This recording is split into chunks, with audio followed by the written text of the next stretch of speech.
Welcome to Mccrackins Corner. Our guest today is Joe Cantafio. How you doing today, Joe? Good, Ed. Good to see you again. Joe, I want to get right to the nitty-gritty. Okay. When did you know your affinity for music? I was in 8th grade, St. Catherine of Siena in Oak Park. And Sister Mary Rose came into our classroom one day, 1968. And a little pre-story, I loved a girl named Mary Ann. I don't want to say her name. In what grade? This was 8th grade. In 8th grade, okay. I was in love with a girl, and I asked her to be my girlfriend, and she said no, she was in love with Paul McCartney. I was like, Paul McCartney? He's never going to marry you. Don't say that. You never know. Okay. So about 2 months later, Sister Rose walks into our room and said, anybody interested in learning the guitar instead of Friday religion class, raise your hand. Well, my hand shot up right away. No, prior to that, were you listening to music? Yes, I just started listening to music in 7th grade. Okay. I was listening to the Animals, not the Beatles yet. The Animals, Motown. Okay. You know, on the west side of Chicago, we had a lot of Motown, you know. So you're getting a little bit of a taste of it. A little taste of it, yeah. Okay. And and then I hated the Beatles because Mary, she wanted to marry Paul McCartney. I started learning the guitar. I ran home and I asked my dad to please buy me a guitar. So we went to Sears that night for $10, got myself a little silver tone acoustic guitar. 6-string? 6-string. Okay. It was like an egg cutter. The strings were about that high off the fretboard. You could put the eggs on it and slice them. But, you know, I didn't know anything. That was a guitar. My dad didn't know a guitar, and him for $10, he got a good guitar. Sure. And the guy at Sears said, well, this is a good one for him to learn on. And he was correct. You don't buy an expensive guitar to learn on. Mm-hmm. My dad said, no, you got to promise to practice, and you got to play. I said, I will, Dad. It was magical. Right from the beginning, when you could play Batman, it was just like I was playing music. No, were you just playing at your house? Just goofing around at the house, okay. And then a couple weeks later, we started the official lessons in school. And then I learned, you know, you learn your Red River Valley, and On Top of All Smoky, and Hang Down Your Head, Tom Dooley. And so were they teaching you to read at the same time that you were learning to play, or were they only chords? Okay. I still don't read music. I write music, okay, but I read chord charts. Okay. And so we started, you know, rehearsing in with the class, and next thing we knew, the nuns had suckered us into being the first guitar mass group on the west side of Chicago. Really? So then we were learning They'll Know Where, Christians Pyre Love, and you know, Wade in the Water, and all of the folk Catholic guitar mass songs at the time. We had to do a recital at the end of the year. Now, was it a large group that played together, or did you do individual playing, or how did they? It was a large group that played together, but I got home and my parents had bought me all sorts of books. So I was learning Sail a Trailer for Sail or Rent, you know, all that kind of stuff. But at school we had to get these songs done because pretty soon we were out on tour to St. Francis of Rome and at St. Edmunds and St. So John's. how many of you and your classmates went out on tour, and how many of those classmates played the guitar? Well, almost every boy raised their hand, but 12 boys, all the girls stopped. And some of the 7th grade girls were playing, but all the 8th grade girls didn't play. Okay. So, but that's a pretty 12 guitars. That's pretty big. Yeah, it is. And I became the leader of the group, and it turns out I could tune a guitar. Sister Rose goes, Joe, tune everybody's guitar. I didn't need to sit there. I knew the tones. I, you know, could hear. And I don't think I have perfect pitch. Some people say I do. I don't know. I've never examined it. I don't care. Mm-hmm. I know what an A sounds like, and an E, and a D, and a G, and a B, and an I. Sure. And so I would tune everybody's guitar before we'd go out on the altar and play. And when I got to high school, it was kind of, you know, a way for me to give back to my church. I would show up on Saturday for the folk, you know, Saturday was the folk guitar mass. And I would play usually by myself the songs that I had learned, and it was a good way to stay, you know, religious and, you know. Did you get into a band at any point, or did you guys form a band along the way? Yeah, I was an athlete, so, you know, I went to Oak Park River Forest High School, and I played football and basketball. Halfway through the basketball season junior year, I hurt my knee real bad. I was out for the season, And I went home with my guitar and I started listening to Beatles music. Okay. And I really got into it. Because it was so different. It wasn't one type of music. So you got over the girl that you... I got over the girl, yeah. I fell in love with the guitar. Yeah. Right. I just had this idea, I'm going to put a band together. And, it's a lot of pressure. If you're a jock in high school in 1972, you don't want to admit that you played a musical instrument. It was kind of like, what? No, you play sports. You're not a musician. Well, I was a musician, and I loved music. So I started whispering around, hey, I play guitar, and I was thinking of putting a band together. And I was talking to other musicians. This is junior year? This is junior year.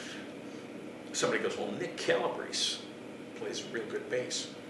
I said, he's in my homeroom. He sits next to me. He was also the tackle on the football team. He was right next to me on the line. He plays bass guitar. Yeah, I'll talk to Nick. So I talked to Nick.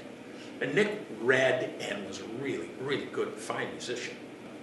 I think he was the captain of the soccer team, played piano. All right, so he had an organ. Okay. Another guy in the basketball team played guitar. And the kid that lived down the street from me played drums. He had a band, so we did a Beatle concert. So did you have 4 guys in your first band then, or 5? No, I had a buddy of mine, Herb Winan, who I still write songs with. I need a guy to sing and play, like a Mick Jagger type guy. And that was Herb.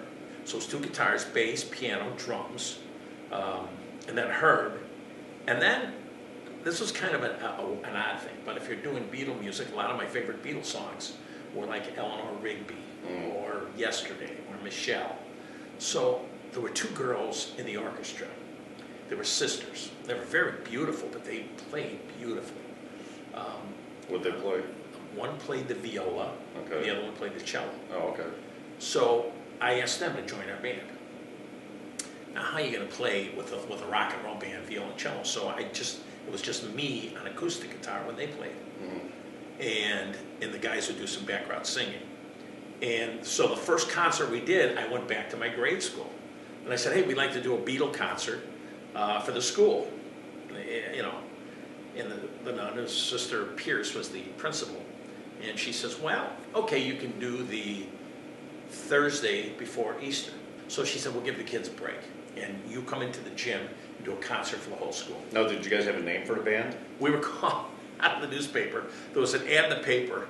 My friend Rick saw the ad. He goes, "Here's the name of your band," and it said, "You can fly from New York to Los Angeles in divine time." So we became Divine Time. Oh, so you call yourself Divine Time? Divine Time. Nice. So, and we spelled it T-H-Y-M-E. Whoa. That was the name of the band, Divine Time. We did a tribute to the Beatles, and I was nervous. We were scared to death. We came in. We set up all the chairs in the gym for the school. We rolled the piano over to the gym from the school. And decorated the stage. I drew Beatle posters. Oh, so you went all out. Oh, we went all out. We did the show.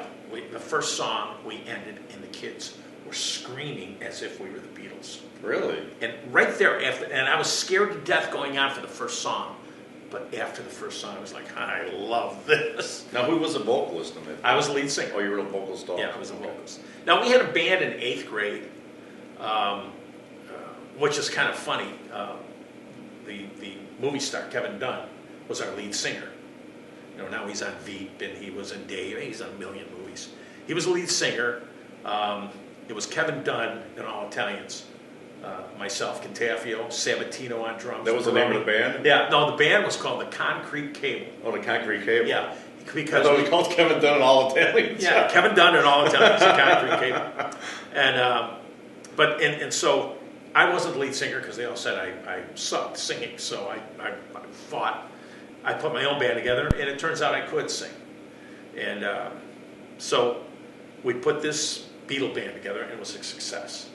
And a couple of the other grade schools in the area said, would you come and play at our school? So we started doing other schools, and Angel Guardian Orphanage, and we'd play for free. And then that summer, we'd put all of our equipment into a car and drive around to all the block parties and say, hey, pass the hat, and we'll perform for you. Sure. We'll do a 1-hour set. It's the same set over and over again, but at the end of the summer, that was a pretty tight set. So, and you know, sometimes we'd make $50. Now this was summer of junior, or the between, summer between junior and senior year. of senior year. So Yeah. the summer before senior year. Correct. Okay. And so we'd make sometimes 150, sometimes 50, depending Now on. where did you guys practice at? We practiced in my basement. In your basement? Yeah. But God bless my mom and dad. I had 10 brothers and sisters. Oh, really? And so, but it was kind of a cool thing to have the band over. So we had to stop playing by 9 o'clock because the younger kids had to go to bed. So rehearsal was from 7 till 9. But we rehearsed 2-3 nights a week. I was kind of a slave driver. I've always been a slave driver. I'm very rehearsed. I like rehearsing like over real and meticulous? yes, very meticulous. Every note has to be perfect. I'm in school government. I carry some weight around here. We got bands for homecoming and prom and all these other dances. I'm going to throw our name in there. I'm going to put some money on it. And so I said, yeah, you know, I knew what we paid other bands. You know, we paid Chicago, paid them $500 for an after-school concert one day, and nobody knew who they were. So I said $200 for us, and we got it. The committee voted for us. And how long was your set? The set back then was 2 hours. 2 hours. 2 one-hour sets. Now back then, did you guys write any music? No, basically top 40. Okay. And we were the jocks, which we didn't realize that was kind of cool at Oak Park High to have all the jocks in a band. It's probably a very unique situation, but it didn't happen at that time. Right, right. My life changed. Two history teachers came to me and said, hey, we're doing a thing called 50s Week. It's a decade. The whole week at school, we're going to teach the way teachers taught in the 1950s. And on Friday, we want to have a sock hop. So we want you to do all 50s, oldies music. And I was like, I don't want to play 50s music. And he said, we'll get you out of school for the day. Done, we'll do it. We did a pretty good set.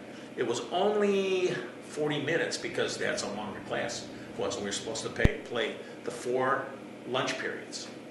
Well, it was so big. The girls were screaming. Nobody went back to class. So the teachers just said, keep playing. So we just played 40 minutes over and over You played and it over, all over again. And the Chicago Daily News came out, took a picture of me with 2 girls in poodle skirts. My hair was all greased up and sunglasses. And put me on the front page. And the Oak Park High School goes back to the 50s. And it was the whole story of how, and they have a band that played the oldies. So after school, we got in our cars and we went out and bought the newspaper, and then we'd walk into a restaurant reading them. Oh, look who's on! Yeah, it was kind of fun. Oh, sure. And especially at that age, right? But I was at a turning point in my life.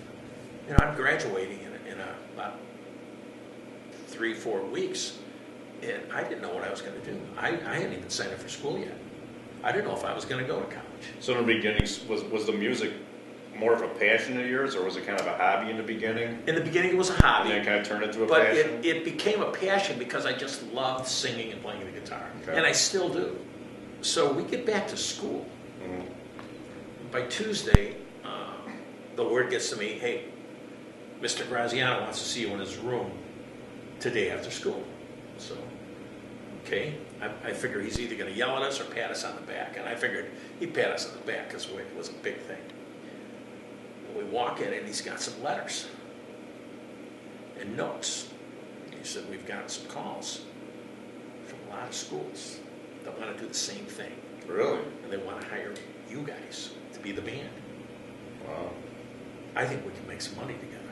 Would you be interested in us being your managers? I was just like, oh my God, a future. So that's what we did.